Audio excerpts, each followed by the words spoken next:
이스라엘의 역사에서 가장 큰 기쁜 날이 언제일까 이렇게 생각해 보면은 여러 날이 있겠지만은 그 중에 한 날이 언약궤가 다윗성에 들어온 날이라 이렇게 말할 수 있습니다.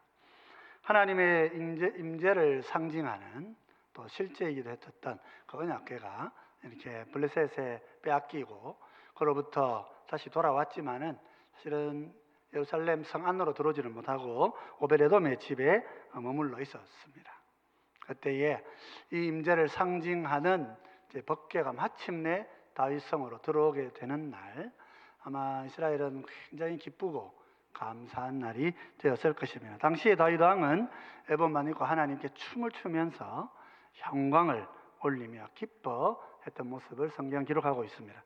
왕의 체면이나 권위보다는 하나님께서 우리 이스라엘의 왕으로 와주신다, 너무 기뻐가지고 그렇게 춤을 추면서 환영했던 모습을 볼 수 있죠. 그리고 이날에 다윗은 백성들을 향해서 이렇게 선포를 했습니다. 역대상 16장 8절 9절 말씀인데요, 이렇게 얘기합니다. 너희는 여호와께 감사하며 그의 이름을 불러 아뢰며 그가 행하신 일을 만민 중에 알릴지어다. 그에게 노래하며 그를 찬양하고 그의 모든 기사를 전할지어다 그랬습니다.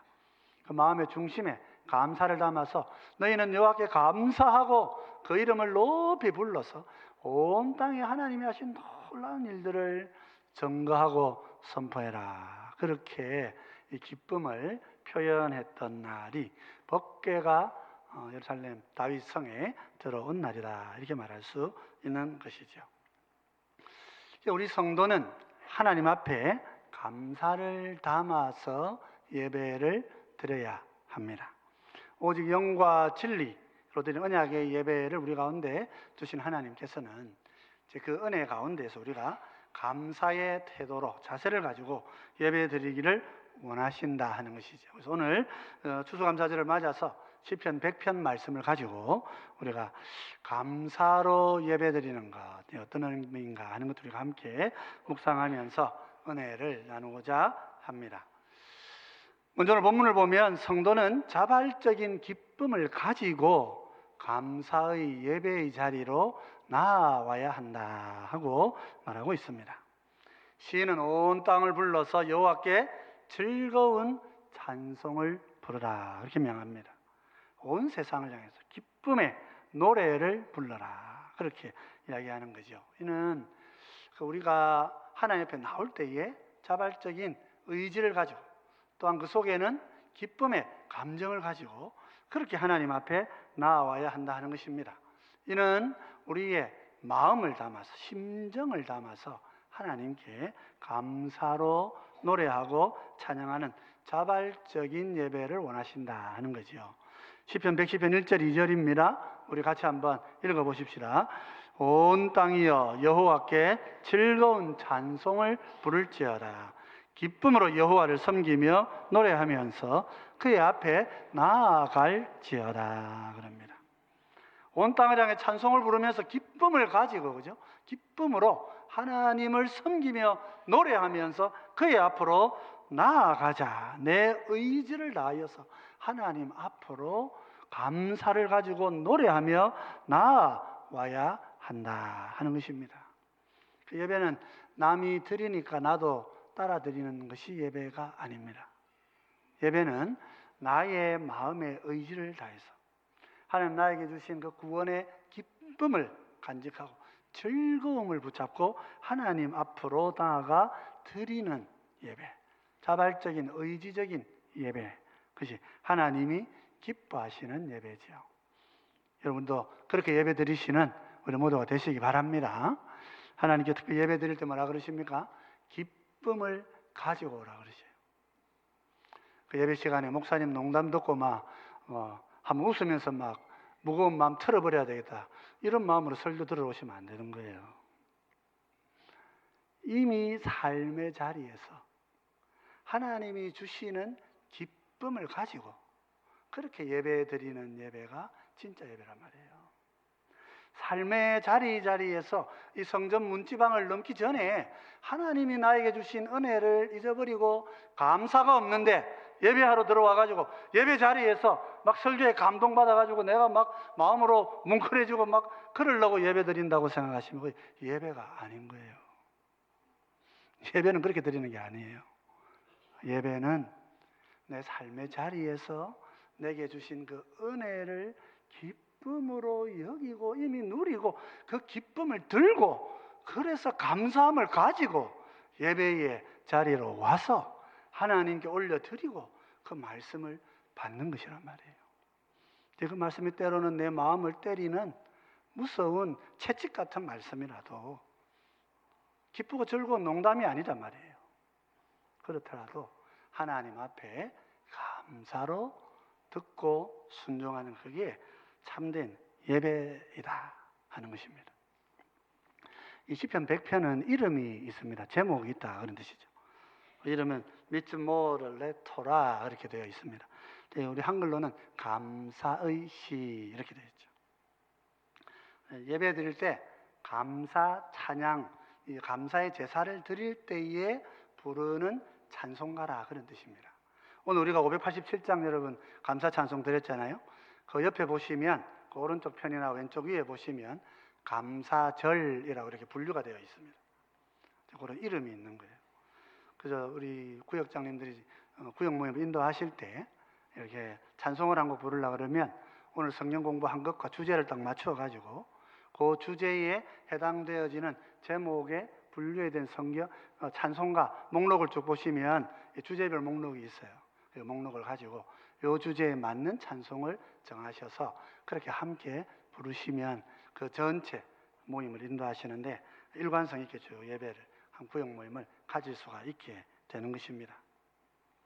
히브리어 토다라는 말은 야다라는 말에서 나오는 말인데 이제 야다는 우리가 흔히 배울 때는 이제 안다 이런 말로 배우시는데 그 말고 또 다른 야다가 있어요.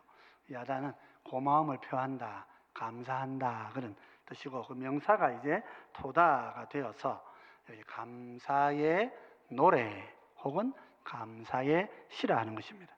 이것은 이제 백성들이 성전에 올라와 가지고 이제 성전에 들어가면서 부르는 노래를 말하는 것입니다. 그 시편 120편부터 쭉 여러분 성경을 보시면 성전에 올라가면서 부르는 노래 그렇게 되어 있어요. 그 찬양은 언제부터 부르느냐? 찬송 언제부터 부르느냐 하면 집의 문을 열고 성전으로 나오면서부터 찬송을 시작하는 거예요. 여러분 예배로 드리러 오셔가지고 예배 시간 안에서 찬송하시는 게 아니고 사실은 찬양은 언제부터 부른다고요? 집 문을 열고 나오면서부터 찬송을 불러야 되는 거예요. 성전에 올라가면서 노래하는 거란 말이죠. 물론 그것이 예배 시간, 성전 제사 시간에 부르는 것이기도 합니다만은 그러나 진정한 찬송은 집 문을 열면서 예배하러 나오시면서 그 입술에서 감사와 기쁨을 가지고 하나님의 은혜를 노래하며 부르는 찬송, 그것이 진정한 찬송이요 경배라 말이죠. 우리는 왜 기뻐하고 즐거워합니까? 온 땅이 찬송하고 기쁨의 노래를 부르는 이유가 뭡니까? 하나님께서 우리에게 주신 은혜가 있기 때문이라 하는 것입니다. 내 삶의 자리에 순간순간에 이 험악하고 힘든 세상을 살아가면서 때로는 나의 대적들이 나를 공격하기도 하고 나를 향해 불평하고 불만하는 사람들의 이야기들을 내 뒤에서 들으면서 그렇게 세상살이하는 가운데에서 우리가 어떻게 감사하고 노래할 수 있습니까? 그래서 하나님께서 그런 와중에도 우리를 향한 하나님의 사랑을 알게 하시기 때문이란 말이에요. 여러분 사실 세상과 교회도 마찬가지입니다만 우리 사람이라는 존재가 다 순하고 착하지만 않아요. 멀쩡해 보이는데요. 돌아가면 뒤에가 막 남욕하고 막 그럽니다. 멀쩡하게 잘생기고 옷도 잘 입고 하고 돈도 있고 넉넉한데요. 돌아가면 참 그 사람 마음에 누구 하나를 깎아내리는 사람이 있어요. 우리 인생이란 말이에요. 우리 인생. 교회 안에도 그래요. 교회는 안 그런 줄 알고 왔다고. 아니 교회도 그렇습니다. 그런 그런 속에서 우리가 기쁨을 누리고 감사할 수 있는 게 어디 있어요? 하나님께서 내 마음에 오셔서 은혜를 주시기 때문에 우리가 감사하고 노래할 수 있는 것입니다.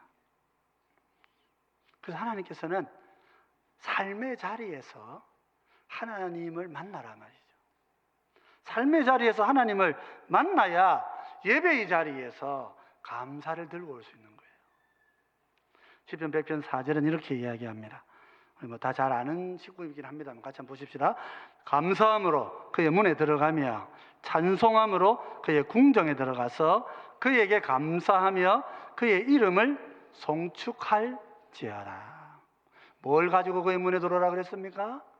감사함을 들었습니다. 궁정에는 뭘 가지고 들어옵니까? 찬송으로 들어오라 그랬습니다. 그에게 감사하며 그의 이름을 송축하는데 그 전에 감사와 찬송을 들고 오란 말이에요. 어떻게 들고 옵니까? 예배 안에서 은혜 받아야 들고 오죠. 아닙니다.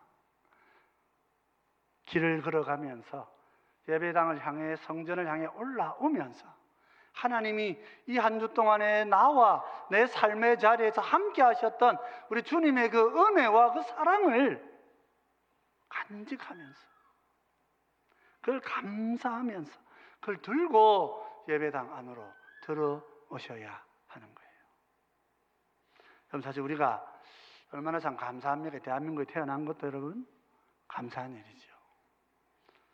대한민국 여건이 미국 여건보다 훨씬 좋다고 그런 얘기 하잖아요.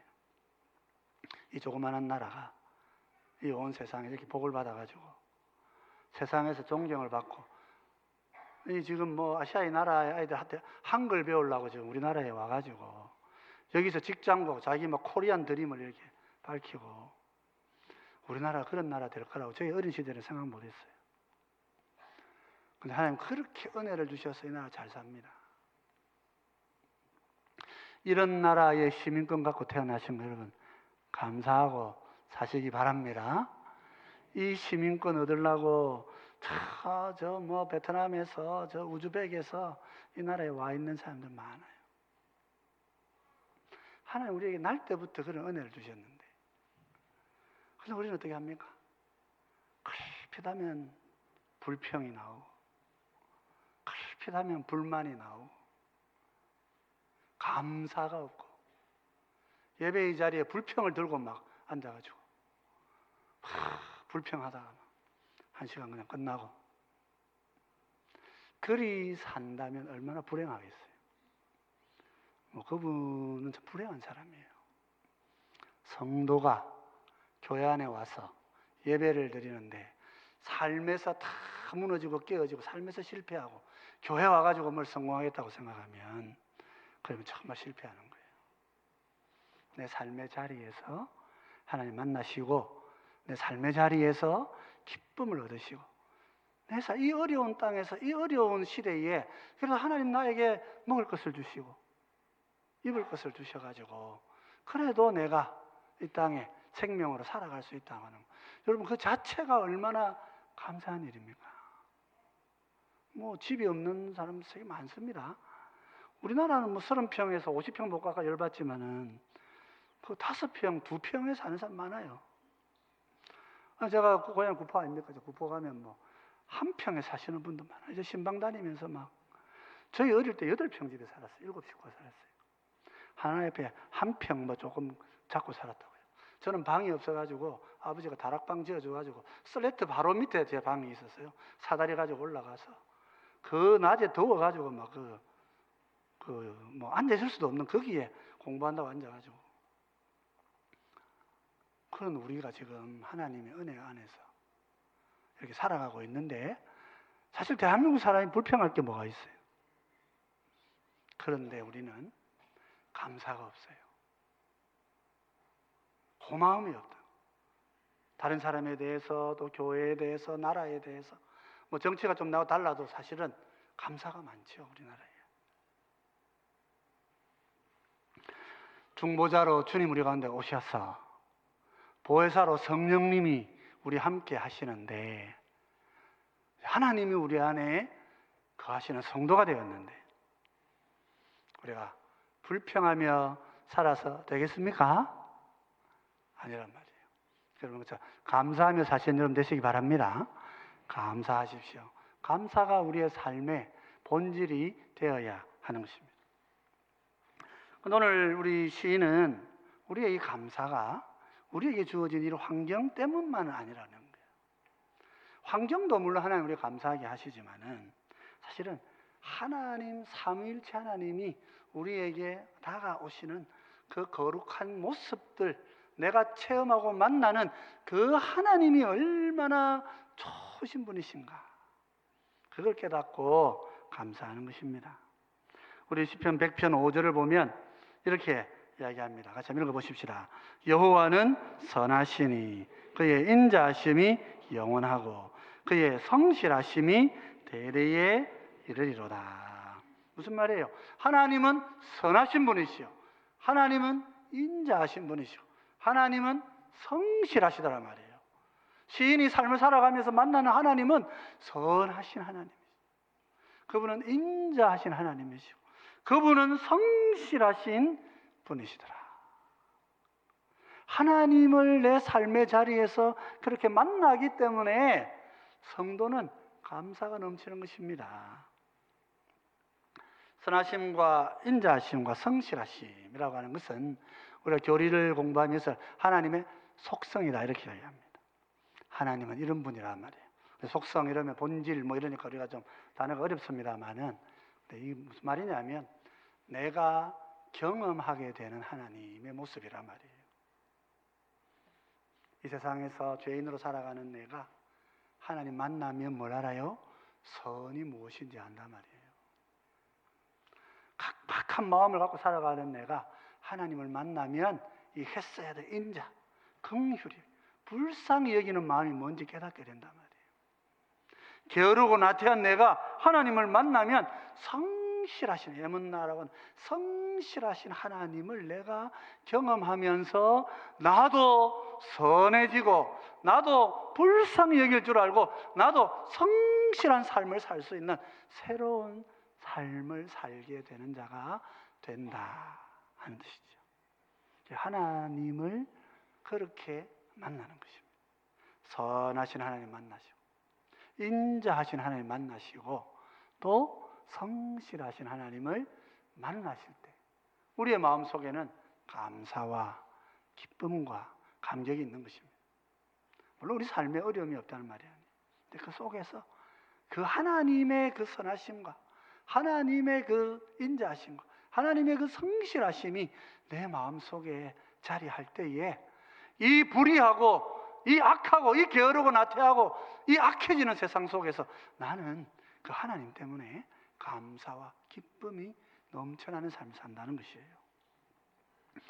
이 하나님의 이 세 속성은 또한 동시에 삼위 하나님의 세 위격을 말하는 단어이기도 합니다. 종종 우리는 구약 성경에는 삼위일체 하나님이 안 나타나십니다 이렇게 오해하는 경우가 있습니다. 그렇지 않습니다. 구약 성경엔 다른 표현으로 나타나 있는 것입니다. 시편에는 삼위 하나님이 선명하게 나타나셔요. 먼저 하나님은 선하신 창조주시라 말이에요.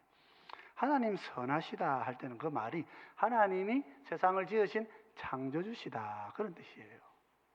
여러분 이 세상을 살아가면서 세상을 창조하시고 나를 지으신 진정한 나의 부모를 만난다고 하는 것은 고아로 살던 우리가 나의 진정한 창조주 되신 하나님을 만난다고 하는 것은 세상에서 가장 선하고 옳은 일이란 말이에요.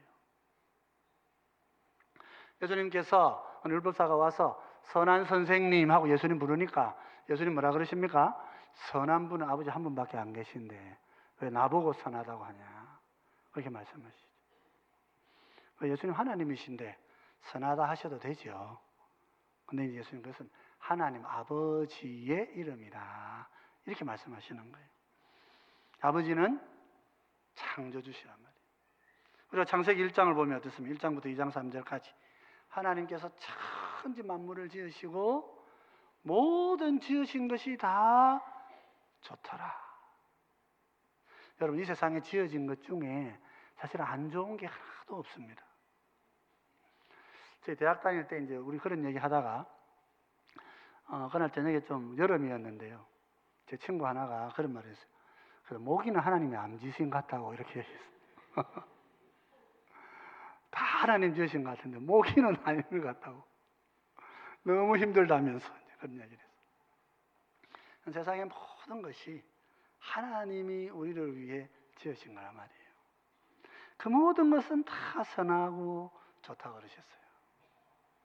만물이 좋고 하늘의 별들도 좋고 자연도 좋고 다 선하다 그랬습니다. 그래서 여러분, 사실은요, 우리 삶 속에 교회도 마찬가지입니다만은 정말 못됐고 정말 나쁜 X라고 할 만큼 그렇게 불리는 사람 속에도요, 하나님이 주신 선함이 있습니다.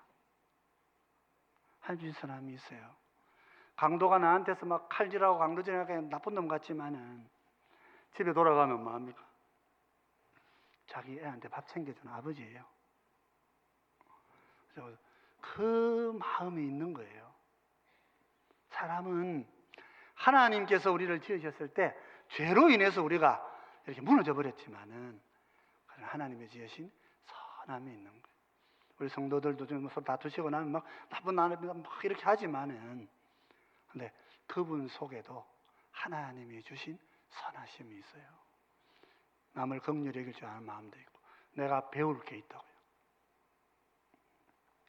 하나님 사람을 보시고는 자연 만물을 보시고는 터보 좋다, 터보라 그러셨어요. 사람을 지으시고는 메오트 터보라 그랬어요. 메오트라는 말은 매우 좋다 그런 뜻이에요. 너무 좋다. 그래서 성경은 심히 좋다. 우리가 다 사실은 하나님이 너무 좋아하신 자들이란 말이죠. 그 선하심의 흔적들이 죄인된 우리 속에도 있고 우리 사회 속에도 있어요. 갈수록 타락하고 부패하고 깨지는 것 같은데도 그 속에도 사랑이 있고 섬김이 있어요. 우리 인간이 참 신기한 존재라고 사람들은 이야기합니다. 그것은 하나님의 선하심 때문에 그런 것입니다. 우리 하나님 아버지를 여러분 삶의 자리에서 선하신 하나님으로 그렇게 만나시는 여러분 되시기 바랍니다. 내 삶의 자리에서 나에게 선함으로 오시는 그분을 만날 때 우리는 세상의 악과 죄 속에서도 하나님으로 인해서 감사하고 기뻐하고 찬양할 수 있는 이유를 발견하게 되는 것입니다. 하나님 인자하시다는 것은 무슨 말입니까? 인자라는 말은 헤세드라는 말입니다. 이것은 불쌍히 여긴다 그런 뜻이에요. 우리가 사는 세상이 어떻습니까, 여러분? 사실 우리 사는 세상은 기술은 발전해 가는데 갈수록 부패하고 도덕적으로 타락하고 악이 온 땅을 범람하고 있습니다. 예전에는 거기에 대해 부끄러움을 가졌는데 이제는 부끄러움도 없어져 버리는 그런 시대를 우리가 살고 있는 거예요. 근데 하나님은 어떻게 하십니까? 이 더러워져 가는 세상을 보시고 그냥 불살라 없애버려요.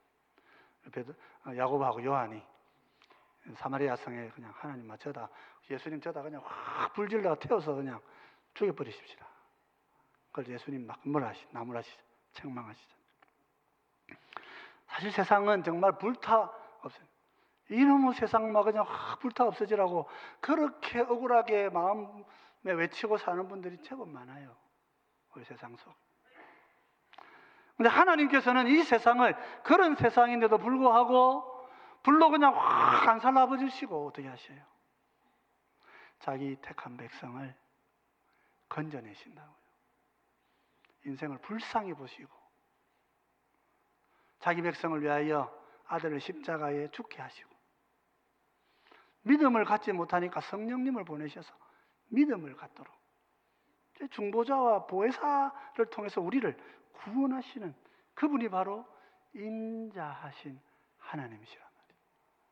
삶의 자리에서 각박하고 거친 자리에서 그 인자하신 하나님을 내가 만나게 될 때 인생의 자리에서는 아무 의가 없고 선이 없는데 그런 하나님을 내가 만나게 될 때 그 복받치는 감사와 기쁨을 우리는 노래하지 않을 수가 없는 거 아니겠습니까? 여러분 하나님께 세상을 확 불살린 적이 있으시죠? 노아 홍수 때 그때 그냥 확 다 죽이고 8명만 남기셨습니다. 그리고 하나님 뭘 하셨습니까? 날 때부터 악한 자들을 내가 이렇게 다 다시는 죽이지 않겠다. 8명부터 시작된 인류가 지금 80억이 됐습니다. 이 긴 세월 동안에 우리 인류는 어떤가요? 사실은 악이 더 범람하고 있고 죄가 더 넘치고 있는 시대 살아요. 이런 세상 한가운데서도 하나님은 우리를 불쌍히 여기셔서 그 8명에 해당되어지는 자기 백성을 지금도 부르시고 찾으시는 거예요. 그냥 같이 그냥 불살라 없애게 하지 않으시고, 그 인자하신 주님을 우리가 만나게 될 때에 우리의 삶은 기쁨과 감사가 넘치게 되는 거지. 여러분, 그런 감사 속에 사시는, 그런 기쁨 속에 사시는 여러분 되시기를 바랍니다. 근데 시인은 여기 머무르지 않았습니다. 그는 하나님의 성실하심이 대대에 이르리로다. 이 성실하심, 이 에문나라는 말이 아멘이라 그런 뜻입니다. 아멘. 아멘이라는 말. 우리 라오디게아 교회에서 예수님 자신을 뭐라고 했어요? 예수님 자신도 나도 아멘이다. 나도 성실하고 충성스러운 자다 말씀하셨어요.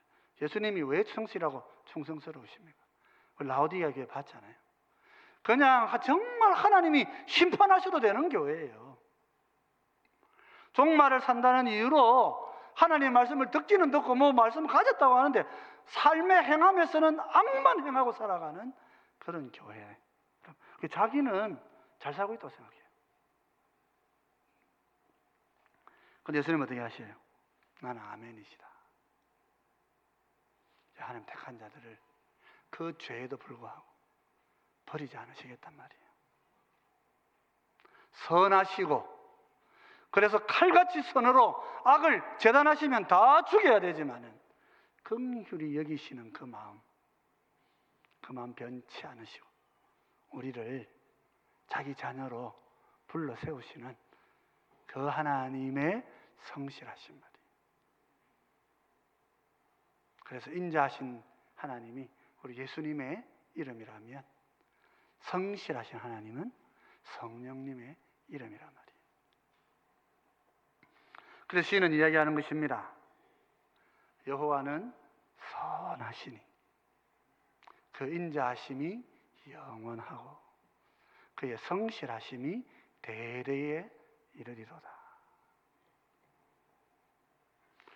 사랑하는 성도 여러분, 내 삶에서 그 주님을 만날 때, 그 하나님을 만날 때, 하나님 우리의 삶의 자리에서 내 삶을 인도하시고 붙들어 가시면서 선하신 아버지로, 인자하신 아들로, 성실하신 성령님을 우리 가운데 와 계심을 내가 누리고 살아갈 때에 우리는 예배의 자리에 기쁨으로, 찬양으로 노래를 들고 하나님 앞에 나올 수 있는 줄 믿으시기 바랍니다. 여러분, 그렇게 찬양하며 주님 앞에 나오시기 바랍니다. 무슨 불평을 가지고, 무슨 불만을 가지고 사랑하는 가족끼리 막 차 안에서 싸우고 막 그래가지고 예배 못 드리고 막 그냥 드리러 왔다가 막 도로 가버리고 막 그냥, 우리가 다 그리 살지 않습니까? 그러나 우리가 하나님을 그렇게 체험하고 만나게 되면 불평이 변해서 사랑이 되는 거예요. 그죠? 저 사람한테 불만스러운 게 바뀌어가지고 내가 섬겨야 될 것이 되는 거란 말이에요. 그런 하나님을 만나시고 그런 감사를 가지고 예배드리러 오시는 우리 모두가 되시기 바랍니다. 근데 오늘 시인은 더 놀라운 고백을 하고 있죠. 제일 한가운데 5절 중에 3번째 절에서 시인은 뭐라고 이야기했냐면 하나님이 우리의 하나님이시다. 여호와가 우리의 하나님이시다. 우리 100편 3절은 여러분 오늘 집에 가셔서 바로 다 암송하시면 참 좋겠다 싶어요. 교회 계시면서도 한번 암송을 해보십시오. 우리 100편 3절 같이 한번 읽어보겠습니다. 여호와가 우리 하나님이신 줄 너희는 알지어다. 그는 우리를 지으시니요 우리는 그의 것이니 그의 백성이요 그의 기르시는 양이로다. 여러분, 언제 제일 행복하셨습니까?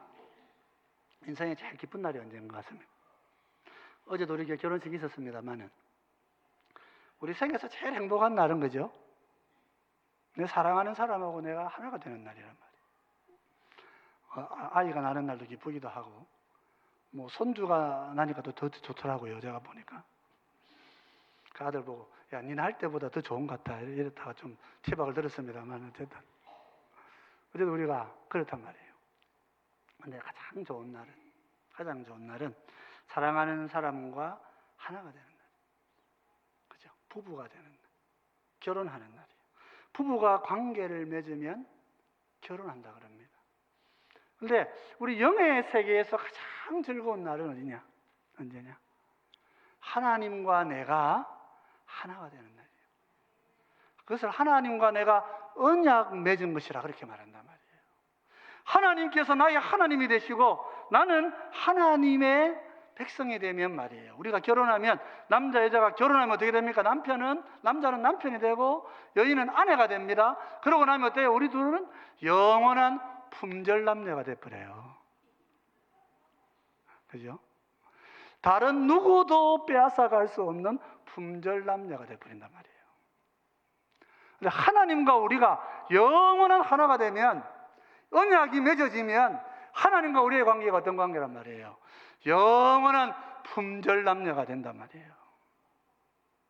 하나님은 영원토록 나의 하나님이 되시고 나는 영원토록 그분의 백성이 되는 거예요.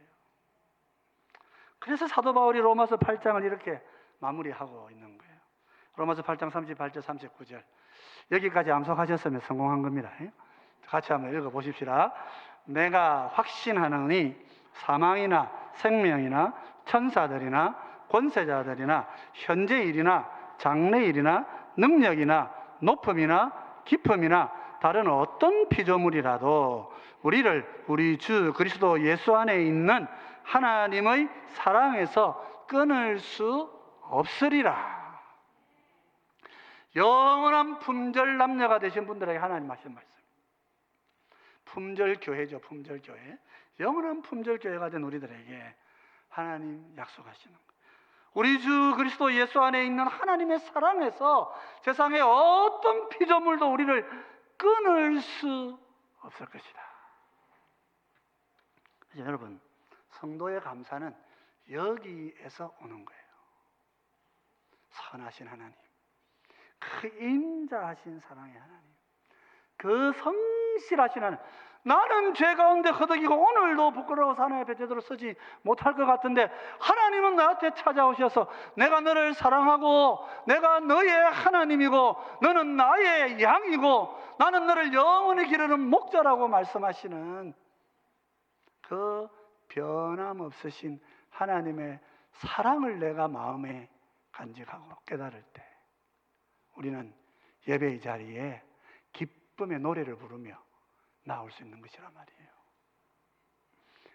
나는 나를 보면 실망할 수밖에 없지만 삼위 하나님을 보게 되면 그 하나님의 성실하심, 그 하나님의 긍휼한 인자하심, 그 하나님의 선하심이 나를 오늘 이 자리에 오게 이끌어 주십니다. 여러분, 그런 마음을 우리가 마음에 가질 때 우리는 예배의 자리, 이 성전의 자리를 향해 바라보면서 하나님 앞에 찬송을 부르며 집에 운전대를 잡고 함께 찬양하며 나올 수 있는 성도들이 되는 줄 믿으시기 바랍니다. 그러므로 성도 여러분, 오늘 추수감사절에 우리 삼위 하나님을 깊이 만나시는 여러분 되시기 바랍니다. 하나님은 선하신 분이에요. 하나님은 선하신 아버지세요. 하나님은 인자하신 구원주가 되세요. 하나님은 성실하신 우리의 성화의 주님이 되신다고요. 나는 오늘 죄짓고 허덕이지만은 성령님은 내 가운데 찾아오셔서 변함없이 영원한 나의 하나님이 되시고 나의 성령님이 되시고 나의 예수님이 되시고 나의 아버지 창조주가 되신다고 성경은 약속하고 있는 것입니다. 잊어버리고 하나님 내 버렸다고 생각하고 그리 살지 마시기 바랍니다. 불평하고 불만하지 마세요. 하나님 여러분 절대 안 버리시고 어떤 허튼 짓하고 돌아다녀도 반드시 찾아가셔서 불러오시는 분이신 줄 마음에 잘 믿으시면 좋겠습니다. 한 번 언약은 영원한 언약인 거예요. 우리나라는 뭐 해병대만 가도 뭐 영원한 뭐 해병대라 그러는데 언약 안에 들어오면 영원한 언약입니다. 우리 계시록 21장 3절 4절 보면은요, 새하늘 새 땅에서 뭐가 일어나는지를 지금 설명하고 있는 거예요. 요한계시록 21장 3절 4절 우리 같이 한번 읽어보십시다. 내가 들으니 보좌에서 큰 음성이 나서 이르되 보라 하나님의 장막이 사람들과 함께 있음에 하나님이 그들과 함께 계시리니 그들은 하나님의 백성이 되고 하나님은 친히 그들과 함께 계셔서 모든 눈물을 그 눈에서 닦아주시니 다시는 사망이 없고 애통하는 것이나 고가는 것이나 아픈 것이 다시 있지 아니하리니 처음 것들이 다 지나갔습니다. 여기 보면 그죠? 그들은 하나님의 백성이 되고 하나님은 친히 그들과 함께 계신다. 단어는 없는데 이걸 한마디로 이야기하면 언약이라 그런 말이에요. 우리가 새하늘 새 땅에 들어가면 하나님은 우리를 영원한 언약 안에 불러주신 거예요. 새하늘과 새 땅이 시작되어지면 뭐 거기에 또 새로운 일들이 많이 있겠지만은 가장 우리 마음에 소중한 것은 하나님과 내가 하나가 되어서 영원한 언약 안에 있게 된다고 약속하신 것입니다. 평생을 사는 부부가 아이들 공부시키고 떠나보내고 결혼시키고 다 떠나보내고 나면 제일 뒤에 뭐가 남습니까? 두 사람이 남는 거예요. 결혼이 남는 거예요. 부부가 남는 거예요. 그것이 영원한 사랑이 되는 거예요. 하나님께서도 우리를 다 키우시고 자라게 하시고 이 세상에 마침내 역사가 끝나고 영원한 새하늘 새 땅 시작하실 때 우리를 다 부르셔서 우리와 하나님이 남으시는 그런 영원한 천국을 우리 앞에 두고 우리를 기다리고 계시는 것입니다. 그럼 오늘 우리는 이 추수감사절 예배 하나님 앞에 드리고 하나님께 받는 이 언약의 예배를 매일매일 마음에 간직하시고 내 영원한 날에 영원한 언약의 주로 오시는 그 주님을 마음에 온전히 모시고 항상 감사로 예배하고 감사로 노래하시고 찬양하시는 우리 모두가 되시기를 주의 이름으로 축원드립니다.